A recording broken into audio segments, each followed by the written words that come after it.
terbatas kuasa-Mu Tuhan, semua dapat Kau lakukan. Apa yang kelihatan mustahil bagiku, itu sangat mungkin bagimu. Tak terbatas kuasa-Mu Tuhan, semua dapat Kau lakukan. Apa yang kelihatan mustahil bagiku, itu sangat mungkin bagimu. Di saat ku tak berdaya, kuasa-Mu yang sempurna. Ketika ku percaya, mujizat itu nyata. Bukan karena kekuatan, namun Roh-Mu ya Tuhan. Ketika ku berdoa, mujizat itu nyata. Selamat pagi adik-adik Toros Remaja yang dikasih oleh Tuhan. Kembali pada minggu pagi ini kita boleh kembali berkumpul bersama-sama untuk bernyanyi muji Tuhan, mendengarkan renungan firman Tuhan, dan kita juga boleh menjadi pelaku firman dalam kehidupan kita. Nah, jadi kakak doakan kalian semua dalam keadaan baik, sehat, terus mendapatkan pemeliharaan dari Tuhan. Nah, sebelum kita mendengarkan firman Tuhan, mari kita berdoa terlebih dahulu. Tuhan Yesus, kami bersyukur pada Engkau pada pagi hari ini Tuhan. Kau masih berikan kepada kami napas kehidupan dan tubuh yang sehat. Dan kami boleh kembali datang ke hadirat Tuhan untuk bersama-sama belajar akan firman Tuhan, merenungkannya, dan sungguh kami boleh melakukannya juga Tuhan di dalam kehidupan kami. Berkati kakak kami akan menyampaikannya dan setiap kami akan mendengarkannya. Dan kami serahkan waktu kami selanjutnya ke dalam tangan Tuhan. Di dalam nama Tuhan Yesus kami ucap syukur dan berdoa. Amin. Nah, adik Toros Remaja, kakak mau tanya, adik pernah gak menonton acara sulap? Ya, pasti sudah pernah ya. Nah, beberapa pesulap yang terkenal, mungkin kalian pernah menonton acaranya di TV, atau mungkin ada yang pernah live. Wah, kalau Indonesia ada namanya Deddy Corbuzier ya. Nah, kalau luar negeri ada Deddy ataupun internasional, zaman dulu ada yang terkenal waktu kakak kecil, kakak sering nonton di acara TV ya, walaupun orangnya sudah meninggal lama. Namanya Harry Houdini ya. Dia punya keahlian bisa melepaskan diri dari berbagai perangkap, berbagai macam seperti borgol, dikunci, gembok, supaya dia bisa melepaskan diri. Ya, kita bisa lihat gambarnya ya. Harry Houdini terkenal, udah meninggal orangnya ya. Dan zaman modernnya dulu ada yang bernama David Copperfield. Ya, David Copperfield ini bahkan pernah membuat heboh ya, bisa menghilangkan pesawat, menghilangkan patung Liberty. Bahkan dalam salah satu pertunjukannya dia bisa terbang adik-adik. Nah, banyak yang beranggapan bahwa beberapa pesulap itu ada yang menggunakan ilmu hitam ataupun dengan bantuan sihir. Nah, kita tidak tahu adik-adik. Tapi yang pasti adik-adik, kita jangan punya cita-cita seperti mereka yang menggunakan pesulap yang menggunakan ilmu sihir ya. Nah, di Alkitab juga ada adik-adik. Zaman dahulu kala adik-adik, di Alkitab bahkan sudah ada penyihir seperti itu yang bisa membuat begitu banyak orang takjub dan mempunyai banyak pengikut. Nah, jadi yang akan kita baca di sini adik-adik, di dalam Kisah Para Rasul ya, pasal 8 ayat 4 sampai 25. Kita melanjutkan kembali kisah daripada Rasul Petrus, Yohanes, dan sekarang ada seorang lagi yang bernama Filipus adik-adik. Jadi tema pada pagi hari ini adalah kepercayaan yang benar. Kisah Para Rasul pasal 8 ayat 4 sampai 25. Adik-adik bisa baca sendiri di rumah ya. Nah, secara ringkas adik kakak mau menjelaskan ya, bahwa di dalam Kisah Para Rasul ini jelaskan bahwa pada suatu waktu salah seorang murid Tuhan Yesus yang bernama Filipus pergi ke suatu kota di Samaria. Ya, Samaria itu adalah orang-orang yang bukan Yahudi tapi kawin campur, bukan murni lagi ya. Di sana dia memberitakan Injil kepada orang-orang di Samaria itu. Nah, apa yang terjadi? Di kota itu Filipus juga melakukan mukjizat-mukjizat seperti mengusir roh jahat dari orang-orang kerasukan dan menyembuhkan orang lumpuh. Nah, adik melihat itu orang-orang menjadi takjub dan mau menerima firman yang diberitakannya. Di kota itu ada seorang penyihir yang bernama Simon ya. Biasanya ia melakukan banyak sulap yang membuat orang-orang kagum. Tapi ketika melihat apa yang dibuat oleh Filipus, ia justru sangat kagum sehingga ia memutuskan untuk mengikuti Filipus dan menerima Injil yang diberitakannya. Nah, kemudian Filipus membaptis orang-orang yang telah menerima Injil. Demikian juga Simon si penyihir itu ikut dibaptis oleh Filipus. Nah, setelah Filipus membaptis dalam nama Yesus, Petrus dan Yohanes juga datang untuk menumpangkan tangan dan mencurahkan Roh Kudus kepada orang-orang yang telah dibaptis. Nah, ketika Simon si penyihir melihat apa yang dilakukan oleh rasul-rasul itu, ia menawarkan uang ya kepada mereka supaya ia juga diberi kuasa juga seperti itu. Nah, apa yang terjadi adik?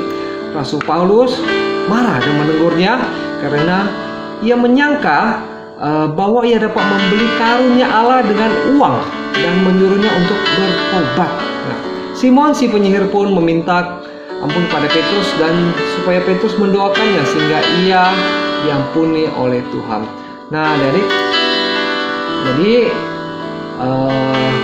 kita melihat di sini ada seorang yang bernama Simon, adik si penyihir. Ya, kisah ini sendiri tidak semata-mata bercerita tentang Simon si penyihir, tapi lebih luas diceritakan tentang pertobatan dan baptisan yang diterima oleh orang-orang Samaria setelah diinjili oleh Filipus. Ya.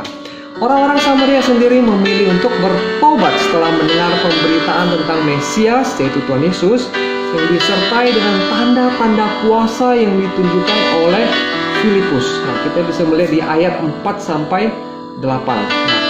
Adapun Simon si penyihir sendiri kemudian memilih untuk menerima baptisan dan mengikuti Filipus karena ia merasa Filipus lebih hebat dari dirinya dan selama ini dia menganggap dirinya hebat dan dipuja oleh orang-orang Samaria. Di dalam ayat 9-11 ada bisa baca. Nampak bahwa ia merasa kalah dibanding Filipus karenanya ia bermaksud untuk mengikuti Filipus sehingga dia bisa mempelajari kuasa atau kehebatan yang ditunjukkan oleh Filipus.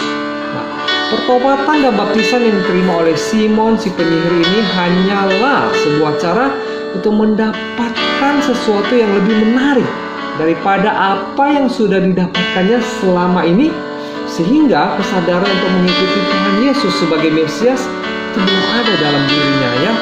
Bahkan nampaknya orang Samaria yang bertobat saat itu juga mungkin belum menerima Tuhan Yesus dalam diri mereka secara utuh. Mungkin mereka hanya dibaptis ya. Nah, sebab belum ada Roh Kudus yang berdiam di hati mereka dan bekerja dalam diri mereka sebagai orang yang percaya. Nah, karena itu Rasul Petrus dan Yohanes kemudian memutuskan untuk mendatangi orang-orang Samaria itu dan memohon kepada Tuhan agar atas diri orang-orang yang telah bertobat itu dicurahkan Roh Kudus. Ya, kita bisa melihat ayat 14 sampai yang ke-15 ya. Nah, dari pencurahan Roh Kudus yang dilakukan oleh Petrus dan Yohanes itu mendapat perhatian dari Simon si penyihir itu. Karena dalam dirinya juga belum ada Roh Kudus yang bekerja menyadarkan atas dosa dan kesalahannya. Nampaknya ia bahkan berpikir bahwa pertobatan dan baptisan yang diterimanya hanyalah satu cara atau persyaratan yang sama seperti cara-cara duniawi lainnya untuk mendapatkan sesuatu yang diinginkannya.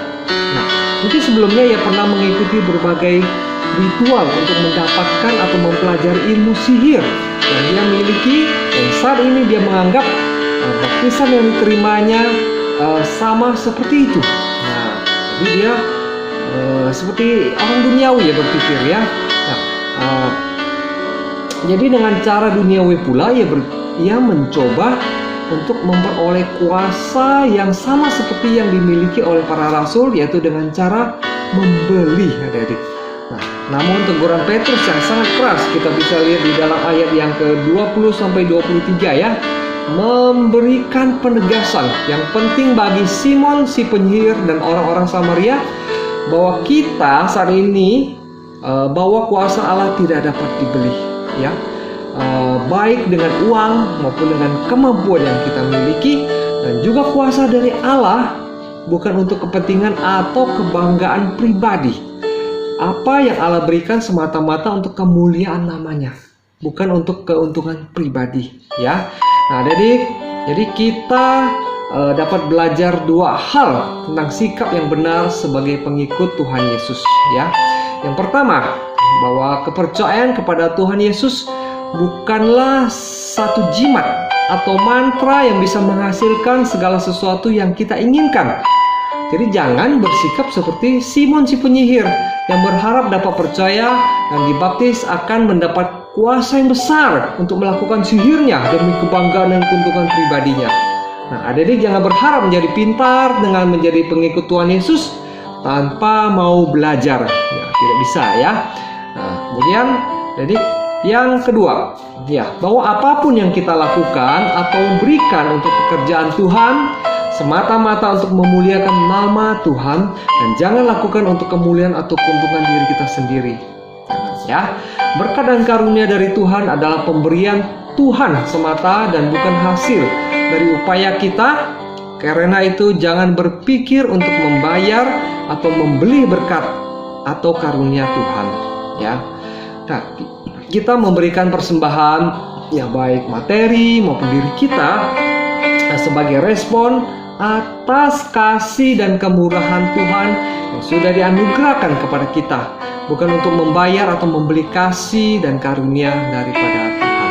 Nah, jadi adik-adik, pagi ini kita belajar apa?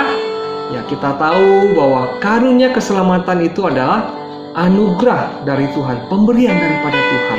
Ya, kemudian adik-adik juga tahu bahwa anugerah itu bukan sesuatu yang bisa dibeli atau harus dibayar, tapi pemberian Tuhan secara gratis, yaitu dengan mau percaya pada Tuhan Yesus, anugerah keselamatan itu diberikan kepada kita.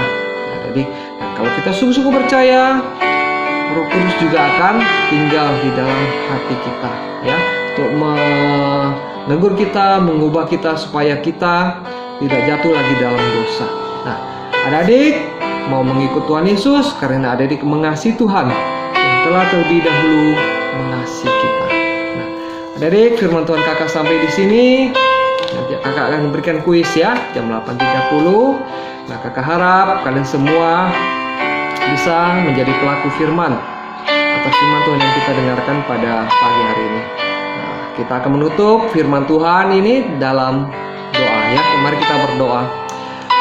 Tuhan Yesus, kami bersyukur atas firman Tuhan yang bisa kami renungkan pada pagi hari ini Tuhan, di mana kami tidak ingin seperti Simon si penyihir yang ingin membeli karunia Tuhan, yang ingin membeli kuasa Tuhan.